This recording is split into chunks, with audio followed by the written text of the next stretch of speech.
ASOCOL, Asociación de Colombianos Residentes en Paraguay, aquí por Ñemby, después de disfrutar de una rica bandeja paisa.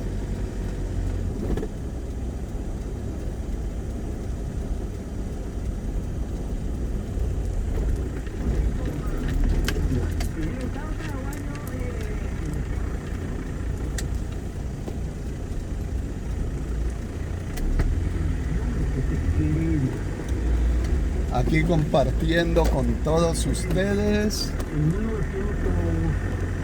aquí por Ñemby, estaremos saliendo Avenida Fernando de la Mora.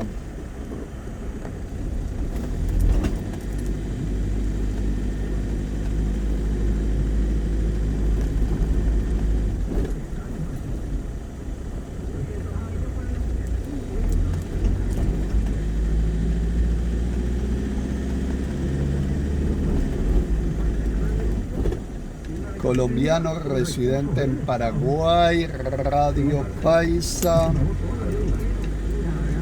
Tenemos las 18:22 hoy sábado 25 de marzo del año 2023.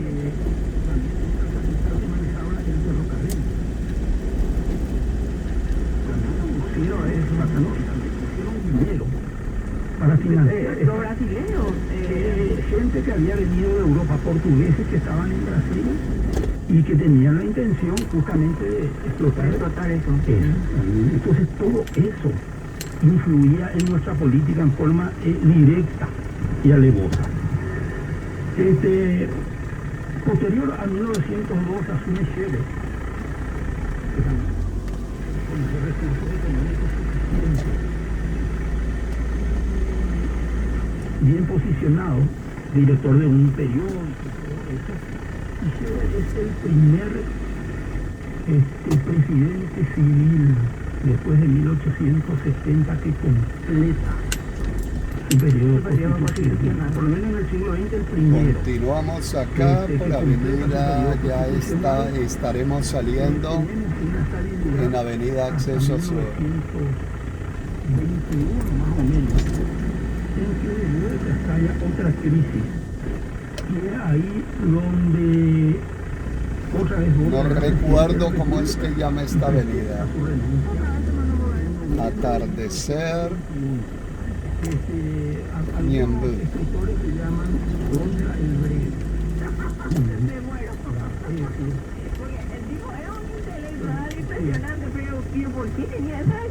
Creo que mejor vayamos por aquí.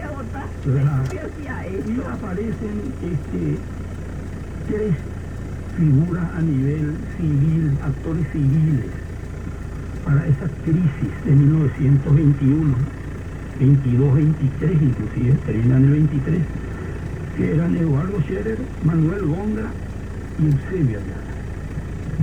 Al renunciar Gondra a la presidencia, con él también renuncia Félix Paiva el 7 de noviembre. Quiero compartir con ustedes Radio Ñandutí, compartiendo historia, cultura. Apoyados gondristas y scheristas, designan a Eusebio Ayala. ¿Y qué ocurre acá? Había un compromiso para elecciones, pero evidentemente en el Paraguay, por más de la Constitución, y hasta hoy a veces solemos discutir ese tema, las famosas reelecciones, y generan unas crisis de aquello. Lo vivimos en este siglo XXI más de una vez. Bueno, la idea era, Eusebio Ayala cambia de postura y era tratar de mantenerse más tiempo en el poder con apoyo del gondrismo. Con razón de algunos investigadores en sus libros dice que, bueno, que él estaba apoyado por Gondra y después... Mire qué hermoso este atardecer. Allá está el cerro de Ñemby. Estamos aquí por la ciudad de Ñemby. Estaremos yendo para San Lorenzo, para Casita Colombiana, pero seguimos escuchando un poco la historia en Radio Ñandutí. El 21, que las elecciones, no, perdón, en mayo del 22, que las elecciones se hagan en julio del 22 y que el 15 de agosto del 22 Eusebio Ayala entregue la banda presidencial. Eusebio Ayala veta el proyecto de ley que sale del Congreso, y al vetar 2 zonas militares, la segunda zona donde estaba Chirife, el coronel Chirife, el famoso Chirife, claro, y la cuarta zona militar ya se declara. Un saludo muy especial para los paraguayos en el exterior, colombianos también, para Colombia, para todos los seguidores, muchísimas gracias. Estaba hablando con un gran amigo brasilero que me escribió en mi WhatsApp. No le pude atender ahora porque estaba en una reunión, pero mañana hablamos, quiere venir a Paraguay con mucho gusto. Y para que me corrija si estoy errada. Justamente los militares entraron en esto, ¿verdad? Justamente Chirife porque Sher le prometió la presidencia. Ahí hay otra cosa, exactamente. El tema era el siguiente: cuando el Congreso interesante atardecer, un atardecer cultural por Radio Ñandutí, Radio Paisa, la Asociación de Colombianos Residentes en Paraguay, ASOCOL. Y ocurre la famosa rebelión. Mira que Chirife tenía un currículum brillante. Había nacido en 1877 en Asunción, pero realizó toda su formación militar en Alemania.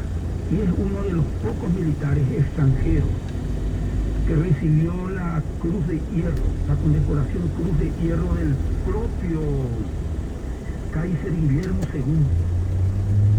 Entonces estaba muy bien formado y tuvo a su cargo la preparación del Ejército Nacional, porque acá también hay un tema que no debemos dejar escapar. A veces criticamos mucho la indefensión del Chaco y de que no estábamos preparados, que no compramos, etcétera. Para 1900, a eso quiero llegar, para 1922, nuestro ejército teníamos las armas, íbamos adquiriendo las armas y preparando el ejército para una posible defensa del Chaco. Yo creo que a ningún estadista paraguayo de la época le escapó de que el conflicto del Chaco se venía. Es decir, pensar de que eso no iba a ocurrir. Pero también nuestras revoluciones internas. Y a eso quiero llegar. Fíjate que en 1870 nosotros perdimos el 90% de nuestra población masculina. 1904 de vuelta, otra vez 1908, lo que perdíamos eran hombres. 1911, 12, llegamos al 21, al 22, 23 de vuelta. Es decir, mire, lo que más se vende es cerveza. Recién dijimos 34 años, 40 años. Es decir, estábamos perdiendo jóvenes de 20, 25 años, 30 años. Ese era nuestro problema. Nuestro problema más grave era... Estamos en acceso sur. Y desde ese punto de vista sí descuidando todo el otro tema. Y la revolución del 22... Compartiendo con todos ustedes este viajecito, esta vueltita, como decimos en Colombia. Dando la vueltita. Pero la defensa del campo prácticamente se vuelve a perder y debemos iniciar de vuelta de cero. Aquí se llama de vuelta la... Parece que acá salí por otro lugar, pero bueno, no importa.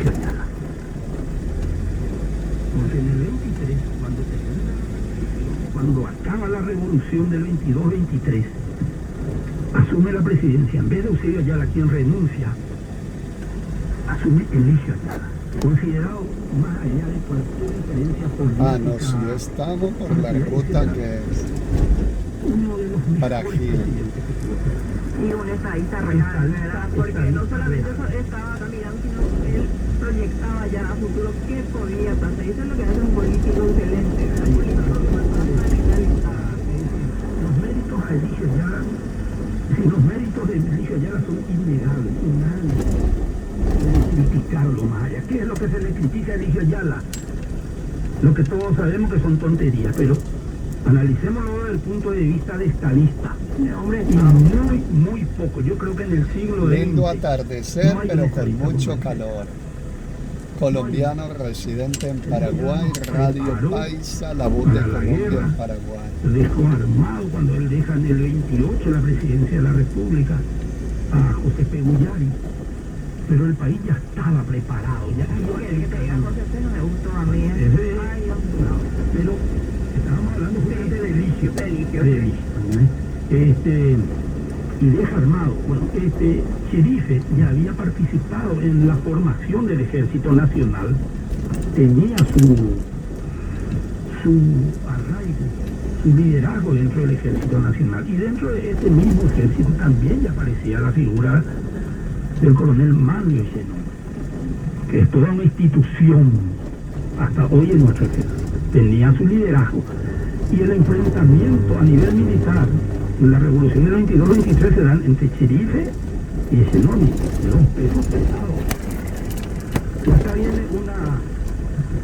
otra historia más, un detalle. Contanos. En 1911, José Félix Estigarribia había sido herido en la batalla en Estero Bonete. Estuvo reposando en Puerto Ave Rosario María. antes de ser evacuado a Asunción. Qué En el loco. 22 de vuelta Estigarribia participa del lado gubernista. En ambas ocasiones del lado Del lado gubernista, oficial, para que la del gente lado sepa. oficial en esta defensa. ¿Por qué? Porque el ataque rebelde se registraba contra la capital. Y la capital quedó en defensa, uno de los que defendía era el mayor Sánchez, si no estoy equivocado, y el José Sánchez, y el otro, el capitán José Félix Estigarribia. Fracasa esa avanzada rebelde.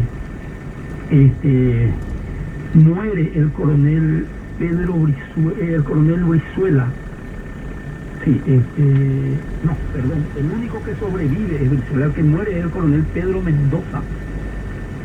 Era hombre fuerte también del equipo de Chirife.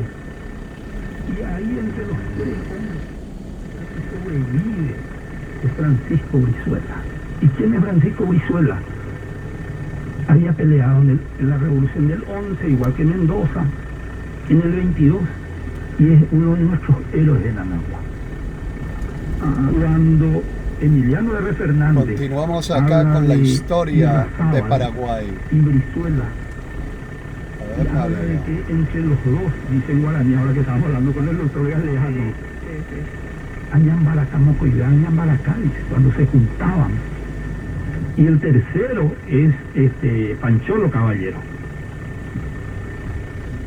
Cita por Emiliano en su música. Entonces, ese es Francisco Brizuela, ni más ni menos. Y pasa a defender el Chaco. Y es más, y ahí hay también un fenómeno que hay que analizar y felicitar. Hombres que se habían enfrentado en el 11, en el 22, por razones políticas. Del 32 al 35 estuvieron unidos en las trincheras, defendiendo la patria. Es decir, lo que había pasado. Lo que pasó internamente, o de lo contrario lo vamos a discutir más adelante, como evidentemente pasó con el 36, el 37, el 39, el 40, el 47, etcétera, el 54. Pero, mientras tanto, solucionemos lo nuestro, es decir, olvidémonos de nuestra diferencia y ahora somos hermanos por una causa que es la de defender al Paraguay. Muy en cuenta. Qué interesante, profe, lo que nos estás contando. Y según los analistas políticos de estas revoluciones, dicen que la de 1922 fue la más sangrienta, Fue la más sangrienta. y la más mortífera. ¿Por dicen. qué fue la más sangrienta y la más mortífera? Contestando un poco esa pregunta, profe. Primero, porque duró demasiado tiempo para la época. Fue la primera vez también donde se dan dos hechos particulares, o tres si quiere. El coronel Chirife muere en Itacurú, Alto Paraná, pero no por heridos de bala ni nada, sino por un problema pulmonar. Sí. Muere él ahí, se sigue dando la revolución en Mendoza y eso. Fue muy larga, como te dije, se destruyó gran parte de nuestro arsenal militar, de nuestras municiones, armamento, etcétera. Y para colmo, se empezaron a dar las montoneras. Una característica: el Partido Colorado ordenó a sus asociados permanecer fuera del conflicto. La lucha fue entre liberales, conocidos como los Sacumbucú y Sacopucú. Los sacos cortos y los sacos largos, de acuerdo a los usos que tenían sus dirigentes. Claro, es decir, los de largo eran como los más adinerados, como la élite, ¿verdad? Bueno, y se da esa lucha, y es la primera vez también que el ejército regular es derrotado por una mayoría civil, que era la que apoyaba, y luego eso se repite en el 47. En el 47 los famosos Plandí eran combatientes de la guerra que estaban como civiles y que combaten en favor del Partido Colorado. Bueno, esto mismo se había registrado entre el 22 y 23, pero a nivel liberal. La lucha fue casi exclusiva entre liberales, y termina triunfando ya y manteniéndose en el poder ya un radicalismo gonderista, ya con toda la fuerza. También ellos se mantienen, ya Scherer se mantiene, triunfa y pueden llevar a Eligio Ayala a la presidencia. ¿Por qué también te decía que se registraron los hechos particulares? El primero que te decía que fue la derrota y tomamos María Auxiliadora. Y la segunda, por primera vez, y Avelino participación militar en esa lucha. Es decir, tanto las fuerzas regulares como las rebeldes tenían no una flota de aviones, pero uno o dos aviones. Los primeros en tener fueron los oficialistas. Los oficialistas, las fuerzas gubernistas tienen inclusive, primero tiraron unos panfletos en la zona de Pirayú y compañía, luego ya bombardearon, porque los rebeldes empezaron a huir a través de la línea de la vía férrea. Otra característica todavía de esa revolución, igual a la de 1911. La línea férrea y el río Paraguay eran nuestros ejes de comunicación. Y estaban controlados ya los ejes de comunicación. Entonces, ¿qué pasaba? Uno tenía que manejar, controlar. Aquí está nuestro La jardín vía férrea y el río Paraguay. Por eso, tanto en 1911 como en el 22, batallas principales, pero no se desarrollan en Caipuente.